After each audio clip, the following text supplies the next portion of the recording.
But if the truth is told, the youth can grow. And it's not the youth that should start a revolution, it's those who know that should be held responsible. Because in this struggle, we need to remain patient. Maintain our love in this heartache situation. Because through hope, we can migrate to salvation. And only Allah knows what level we may reach, but the truth is just a tool. The trick is to believe. No country and hope I feel if the year that I was born was if to scorn your inner beauty. Since 1990s when you started falling apart and my heart started tearing apart, you made me countryless. Where countryless means hopeless. Where my only identification was wrapped in a piece of paper and slowly tucked in a bottle and thrown in a vast collection of blood that was formed by your own people. Blood filled up so high that a river was formed. Blood of poor mothers and children screaming for help and dignity, and blood so warm that I can feel the confusion in my community reaching a new epiphany. Somalia, Somalia. I'm in pain. Pain so deeply rooted into my skin that I feel it being cut open by unsharpened knife as it rifles into my heart. I can feel this, the deoxygenated blood that are flowing into my heart, becoming breathless, aimless and demoralized by their actual. My soulless pick east their feces, but never satisfied unless they see us laying on the floor. So until the wind gathers with soil blows our bloody body, then we are forgotten. Just like a path that was never formed, so they stump, walk all over the land, knowing each step they take is someone they killed underneath that sand. Somalia, Somalia. We're at a generation where some of us are getting our needs met and others aren't. As I look in this room, I see a lot of young people. I see hope. For as much as I see hope, I know as elders sometimes, we haven't really done our parts too. But as young people too, you have a responsibility. You have a responsibility to your people. You have a responsibility to your families. Therefore, I'm asking each and every one of us in this room to commit to doing something.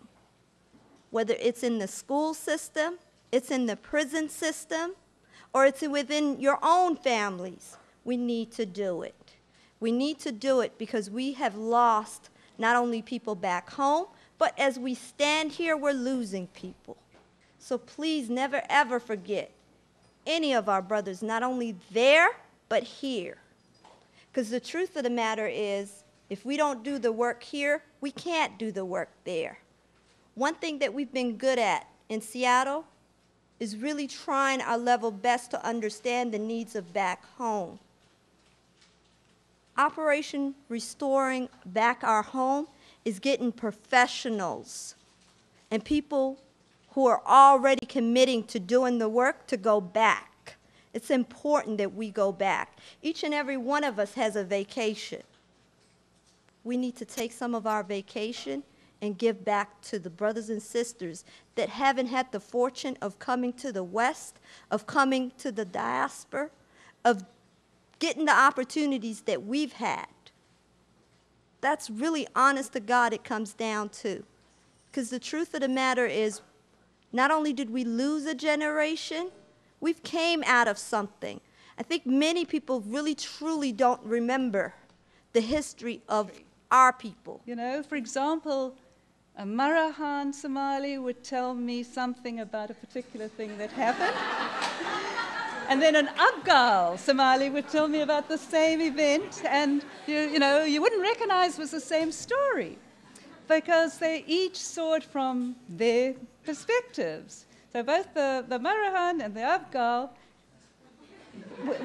would be telling the truth, but it was their truth, and each would accuse the other of lying.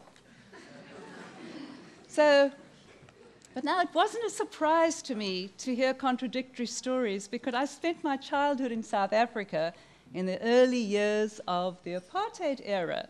So this was in the 50s. So I knew that contradictory stories could coexist. Because in South Africa at that time, you know, there was the Afrikaner story, the Zulu story, the Xhosa story, and the mixed race, the Indian. They all had their own versions of what was going on.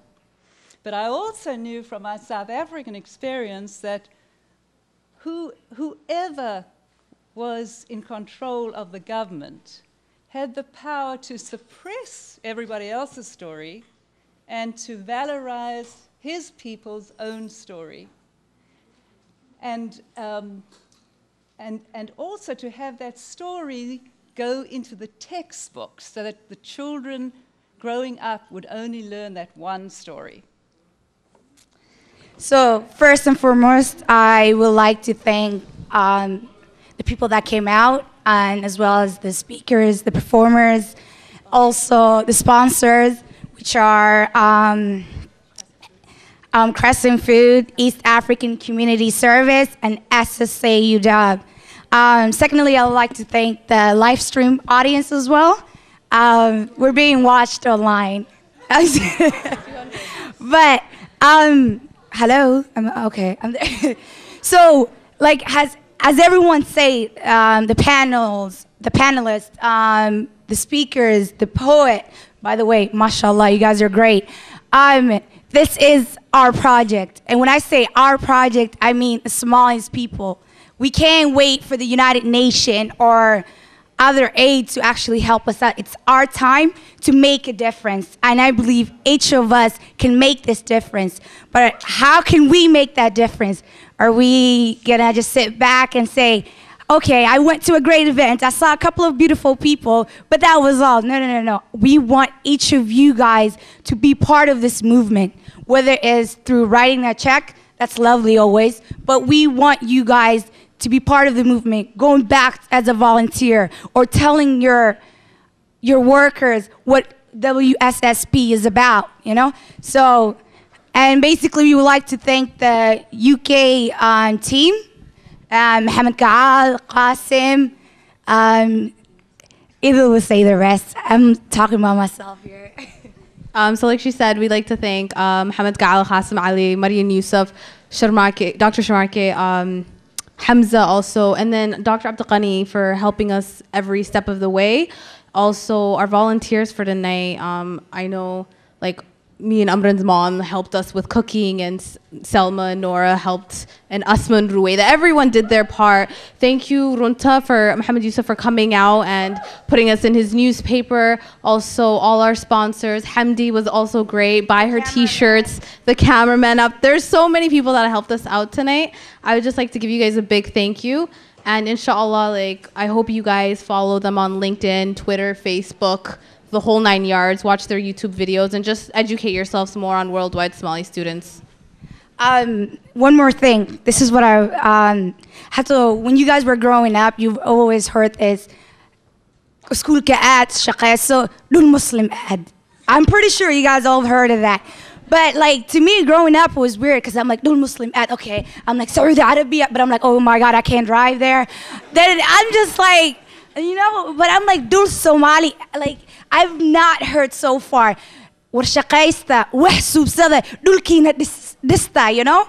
I hope I'm saying that right. So that's the thing that we need to start doing is dulkininta disana. Why? I want my children to be growing up in Somalia, and quite honestly, I'm very like, I'm lost for speech, you know? No, I'm very passionate about this because I quite honestly believe that Somalia has potential. I'm not saying right now we have many crises going on, but I believe within time we can make the difference. But that difference has to come from us. We need to make this difference, and come on, be part of the movement. It's the cool thing to do lately.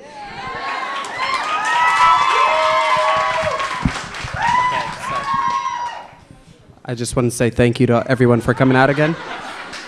Ruwaid is funny. I don't know why she's laughing at me, but for everyone else, big round of applause to all you guys. Please own up to this. This is for you guys. If we band together, we can make a difference. I truly believe that, and I hope all you guys do.